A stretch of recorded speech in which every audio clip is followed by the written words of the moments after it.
Today, I'm gonna answer the number one question that almost everyone is asking our real estate team. Is now a good time to buy a house in Calgary? And you might think the answer is obvious, right? There's a potential recession coming in 2023 in some markets. In just the last 9 months, prices have fell 30%, sales activity is down 50%, and just recently we've had another interest rate hike by the Bank of Canada. So it's obvious, right? You shouldn't buy, right? Right? In this video, we're gonna be digging a little bit deeper than just the headlines. We're gonna look at actual sales data, economic trends, and some basic principles that will help guide you to a good decision for your personal situation. Because the reality is, for some of you, you absolutely should not be investing in real estate right now. There's also some of you who should be taking action right now and buying a property, but you're going to want to consider a couple of important details before you take that leap. Finally, I'm gonna share with you why all of you who are sitting on the sidelines saying, Brad, I'm gonna time the market in the YouTube comments, are not gonna be successful. You won't have the data to do it, and even if you did, guess what? You're not gonna act. We'll cover all those reasons and more in this video, so let's get started. Is now a good time to buy a house in Calgary? Hey guys, my name is Brad McCallum. I'm a realtor right here in Calgary. I'm the team lead of the McCallum group, and you've probably seen some of our home tour videos before. We're starting to add more of this style of content as well in 2023, so if you like it, please hit that subscribe button, hit the bell, and stick around so you never miss another video. All right, let's jump into it. I should say I'm not a financial advisor. Now, I'm a real estate agent, and I do have professional opinions on all of this, and a lot of this I think is just honestly common sense. So, who shouldn't be buying a house right now? Number one, if you have to stretch yourself financially, you absolutely should not be buying a home right now. Think about it, we've got high inflation, and if inflation continues at even 4, 5, or 6% in 2023, if your wage doesn't also increase 4, 5, or 6% to match those extra costs, well, that just means you're going to feel even more stretched, and being house poor is not fun. If you have any job insecurity right now, that would be the second reason to not buy a property, right? If you're forced to sell in the next 6 to 9 months, it doesn't even matter if properties have not went down, even if they've just stayed the same or even went up a little bit, the cost of moving is very expensive. You'll have to break your mortgage, you'll have to pay movers, you'll have fees associated with real estate and lawyers, and all of that can add up to even 4 or 5% of the value of your property. That's not something you want to be facing when the economic outlook could potentially be leading towards a recession. Look, there's a lot of talk about the recession coming in 2023. It's probably like the most anticipated recession that's ever been announced. It's like we've penciled it in here. So if that's the case then, and you still want to invest in real estate, but you're not quite ready, don't rush. What you can do though is use this time to prepare yourself to make a much better decision a little bit further down the road.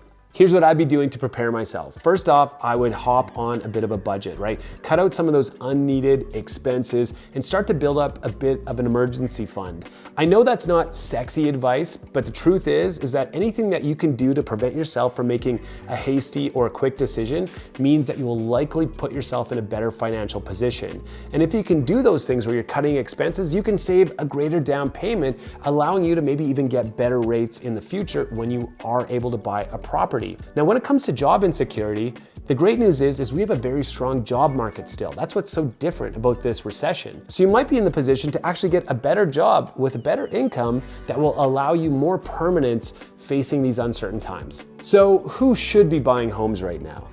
Well, first things first, you might be thinking that I'm here to sell you something or convince you to buy, but the truth is I'm not. Real estate is not a sales business. It's a service business. And agents that offer the best service are agents that are trustworthy advisors and put their clients' needs first. And people who are transparent, they do really, really well as realtors in this industry. And so that's what I've been trading on. That's what my business is built on. So listen, if you're not ready to buy right now, do not feel pressure. But if you are, hey, you can always just, hey, give us a call.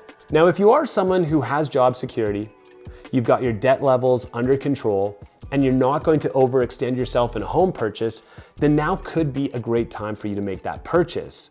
Here's a couple of reasons why. Rent has gone up 30% this last year here in Calgary and almost the same across the country.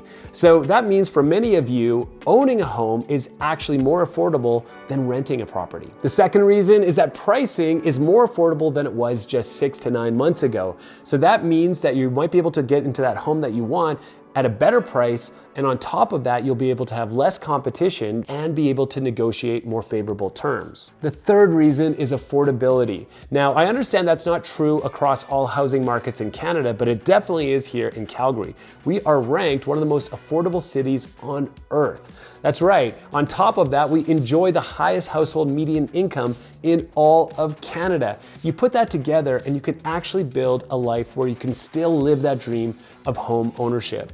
It only takes 37% of your income on average to own your home here in Calgary, yet Toronto and Vancouver, it's well over 100%.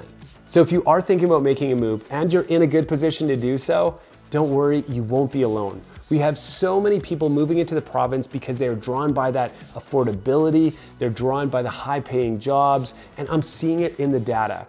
Over the last 5 or 6 weeks, there have been more buyers than there have been sellers. And the properties that we've been bringing to market, whether they are $300,000, $400,000, $500,000, even $700,000, $800,000, or $900,000, they are selling oftentimes extremely quickly because of that lack of inventory. These are the ingredients that will help us sustain maybe a potential downturn in the Canadian economy in 2023. Just look at the last 2.5 years, for example. Who would have predicted any of this stuff? At the beginning of 2020, we were like, wow, this is gonna be an awesome year. All of a sudden, global pandemic, right? And then that led to record low interest rates, which led to record high prices for real estate, which then led to the increase of interest rates because of a supply chain issue that resulted from a ship getting stuck in the Suez Canal. And did I mention there's a war between Ukraine and Russia? Who would have predicted that? So the problem is that even if you did predict the prices perfectly and they did go down, you're not going to be able to call the bottom. And the reason for that is that housing is a lagging indicator.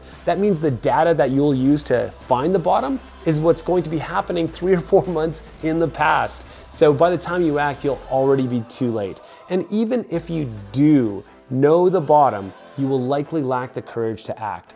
And that's not because it's something that you're doing wrong, it's just human nature. The headlines, the news, everything at that time will be so bleak, the last thing that you're gonna wanna do is step in and make a purchase. In reality, what happens is most people miss the bottom. And instead, those people who are trying to time the market, they buy on the way back up so they don't get those deals that they've been waiting for.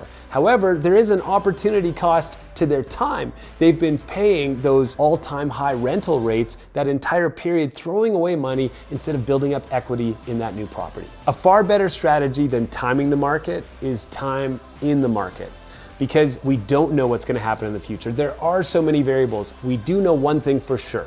The longer that you hold real estate as an asset, the more likely you are to experience great returns. And if you have any questions, just give us a call at the McCallum Group. We'll be happy to answer them for you. And hey, if you wanna keep watching more great videos, we've got a playlist right here. And hey, if you never wanna miss another, just subscribe.